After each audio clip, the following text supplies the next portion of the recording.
திராவிட அரசியல் என்பது என்ன? அவங்க கேளுங்களேன். திருடுவது, திருடுகிற பணத்தை கொள்ளையடிப்பது, பதுக்குவது, ஒதுக்குவது, அதை பாதுகாக்க திரும்பி திரும்பி பதவிக்கு வருவது, அடிச்ச கொள்ளைகளை மக்களுக்கு 1000-500 பங்கு கொடுப்பது, வெற்று கவர்ச்சி திட்டங்களை 1000 கொடுக்கிறேன், கல்லூரிக்கு போற பெண்களுக்கு 1000 கொடுக்கிறேன், குடும்ப தலைவிகளுக்கு 1000 கொடுக்கிறேன், இதையே திரும்ப திரும்ப பேசுவது, இதை பேசி இதையே உங்க சாதனையாக மக்கள்கிட்ட சொல்லுவது, இதையும் சாதனை தான். சாராயம் குடிச்சு செத்ததுக்கு 10 லட்சம் கொடுப்பது ஒரு சாதனை தான். அவர்களை பொறுத்தவரைக்கும் ஒரு சாதனை தான். சாதனை தான். இப்ப என்ன பண்ணுவாங்க? என்ன நடக்கும்?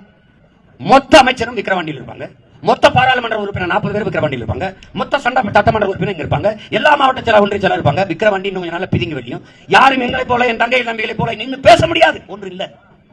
அப்ப எத்தனை வீடு, எத்தனை ஓட்டு, அது கணக்கெடுத்து ஒரு ஓட்டுக்கு இப்ப நாங்க ஆரம்பிச்சிருக்கோம். வேகமா வேலை செய்ய போக போக போக போக போக 5000 கொடுக்கலாம் இருக்கிறது 7000 ஆகும், 8000 ஆகும், 10,000 ஆகும், 15,000 கூட வரலாம் ஒரு ஓட்டுக்கு. எங்களால முடிஞ்சது.